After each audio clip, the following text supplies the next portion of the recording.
Students, आप सभी बढ़िया होंगे, अपनी तैयारी कर रहे होंगे और जो क्लासेस चल रही हैं उनका आप कंप्लीट रूप से नोट्स बना रहे होंगे।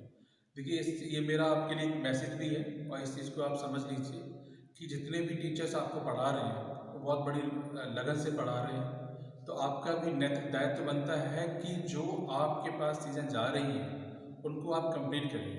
कंप्लीट करने का इन द सेंस कि आप प्रॉपर नोट्स बनाइए।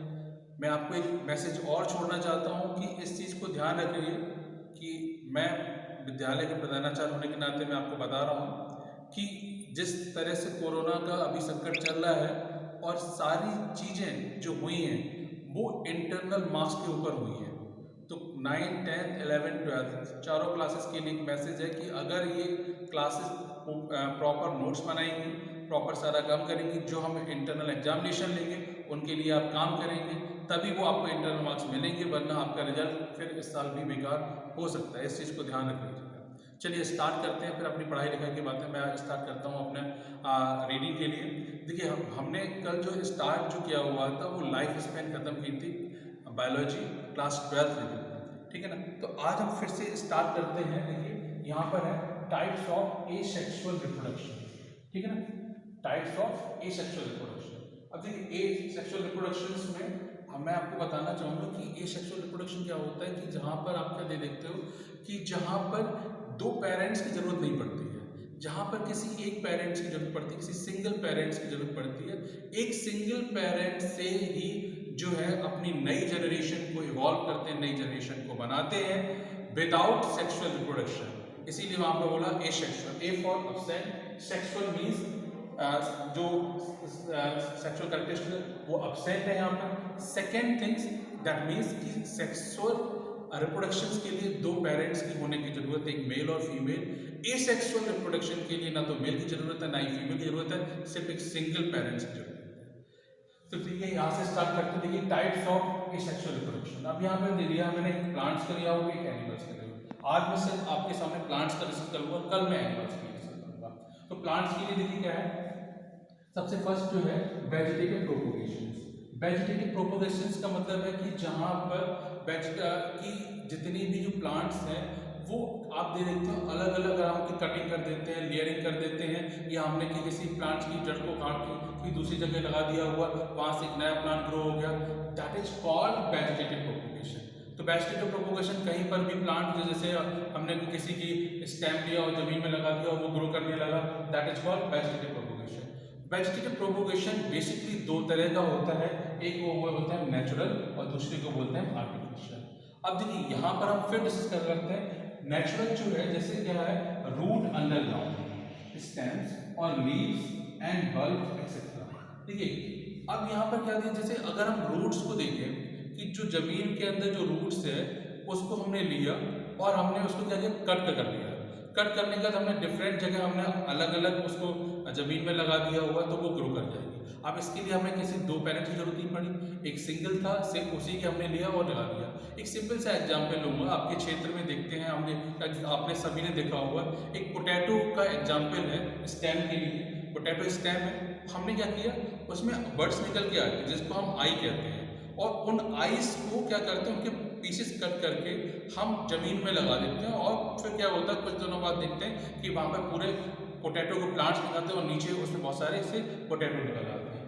तो ये क्या है, ये है वेजिटेटिव प्रोपोगेशन, ठीक है ना। दैट मीन्स कि वहाँ से एक एक प्लांट्स को हमने कई पार्ट्स में डिवाइड किया एंड देन उससे वो बहुत सारी फसल तैयार हो गई, ठीक है। उस तरह लीव्स, जैसे अमरवेल है, अमरवेल में आप देखते हैं कि उसकी लीफ में बहुत सारे जो है आपके पास प्लांट्स ग्रो होते हैं, उन लीव्स को हमने कट करके ग्रो करा दिया और बहुत सारे प्लांट्स वहाँ से निकल के आ गए, ठीक है। उसी तरह से बहुत सारे बल्बेस के एग्जाम्पल्स हैं, जो सलजम वगैरह जो और भी हैं, तो वहाँ से भी उनको हम कट करके बहुत सारे प्लांट्स को हम ग्रो करा देते हैं। इसका मीन्स क्या हुआ कि नेचुरली फॉर्म में देखें कि अगर जैसे बहुत सारे प्लांट्स आप देखते हो जो ऑटोमेटिकली ग्रो हो जाते हैं, वो ग्रो होने की वजह क्या है, उनकी किस तरह से ग्रो हो रहे हैं, दैट मीन्स नेचर ने खुद ही उनको वेजिटेटिव प्रोपोगेशन के लिए तैयार किया हुआ है, ठीक है ना। जैसे हम कोई जरूरी नहीं, जैसे आप देखते हो कि घास जो है हम एक जगह कहीं लगी होती है वो पूरे क्षेत्र में फैल जाती है, that is the example for asexual reproduction of the part of the vegetative propagation. तो इस चीज को आप ध्यान रखिए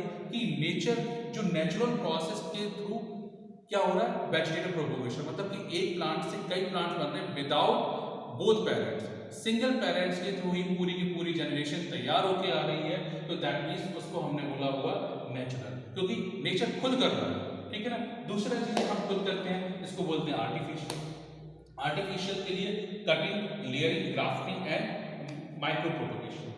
एक एक टर्म्स को मैं समझाऊंगा, बस यहाँ पे आप इतना समझ लीजिए खाली कि इसको हम किस तरह से। कटिंग के लिए क्या होता है कि अगर हमने जैसे जो प्लांट्स ग्रो कर रहा है उसको हमने एक पर्टिकुलर जगह से हमने जहाँ पर वो सबसे ज़्यादा ग्रोथ वाला पोर्शन है उसको हमने कट किया हुआ, कट करने के बाद हमने उसको ज़मीन में लगा दिया हुआ, कुछ दिनों बाद हम देखते हैं वहाँ पे ग्रो हो गया हुआ।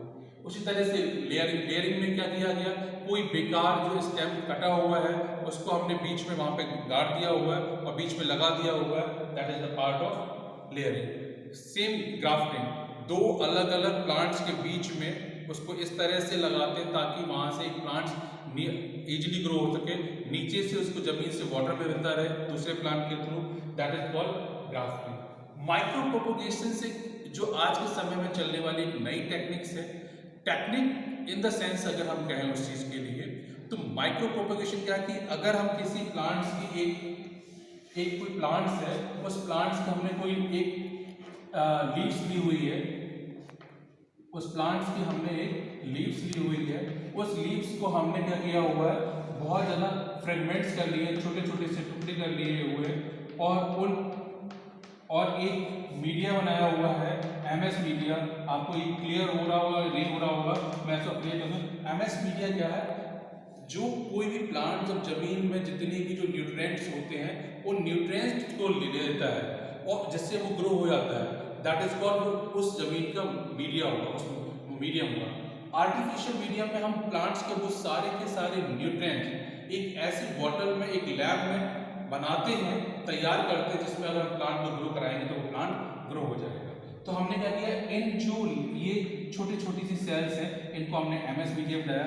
कुछ टाइम्स बाद हम देखते हैं यहाँ पर एक बहुत बड़ा प्लांट सा ग्रो होता है जिसको बोलते हैं कैलस, और कैलस से हम क्या करते हैं, यहाँ से कैलस जब हो जाता है तो हम कैलस को छोटे छोटे पार्ट्स में डिवाइड करते हैं और ये छोटे छोटे पार्ट्स जो है एक न्यू प्लांट फॉर्मेशन कर देते हैं। तो इस तरह के जो प्लांट फॉर्मेशन हो रहा है, कैसा, आर्टिफिशियल। तो आर्टिफिशियल क्यों हो रहा है, क्योंकि हमने क्या किया हुआ है, वेजिटेटिव प्रोपोगेशन, हमने किन्हीं दो पेरेंट्स की सहायता नहीं ली हुई है, ठीक है ना। तो ये कटिंग, लेयरिंग, ग्राफ्टिंग, माइक्रोप्रोपोगेशन, आप सभी के पास एनसीईआरटी क्लास 12 की बुक्स है, उसमें ये सारे के सारे डायग्राम बने हुए हैं। मैं एक बार फिर से यहाँ पर कल आपको कटिंग, लेयरिंग, ग्राफ्टिंग का फिर से डायग्राम बना के क्लियर करूँगा, ठीक है ना। तो आज के लिए मैं इतना ही, आप जितना मैं एक छोटा छोटा टॉपिक करके आपके पास ले रहा हूँ, उन छोटे छोटे टॉपिक्स को उसको आप क्लियर करते आइए, जिस तरह से प्लांट्स का उसी तरह से एनिमल्स का भी होगा, क्लियर, ओके। तब तक कि जो मैंने आपसे कहा है उस चीज़ को ध्यान रखिएगा। आपके इंटरनल मार्क्स के बिहाफ पर बोर्ड में एग्जामिनेशंस होंगे इस साल भी, इस चीज़ को ध्यान रखिएगा। हर एक डिग्री कॉलेजेस में, स्कूल्स में अभी सिर्फ जितने भी बिना एग्जाम कराए प्रमोट किया जा रहा है, प्रमोट किस बेस पे किया जा रहा है, इंटरनल एग्जामिनेशन पे। तो आप उस चीज़ को ध्यान रखिए, इंटरनल एग्जामिनेशन बहुत मस्त है। आप सबका जो भी स्कूल में आकर एक बार संपर्क करिए, आके बाकी चीज़ें हम नेक्स्ट डे डिक्लेयर करेंगे, ओके। Thank you.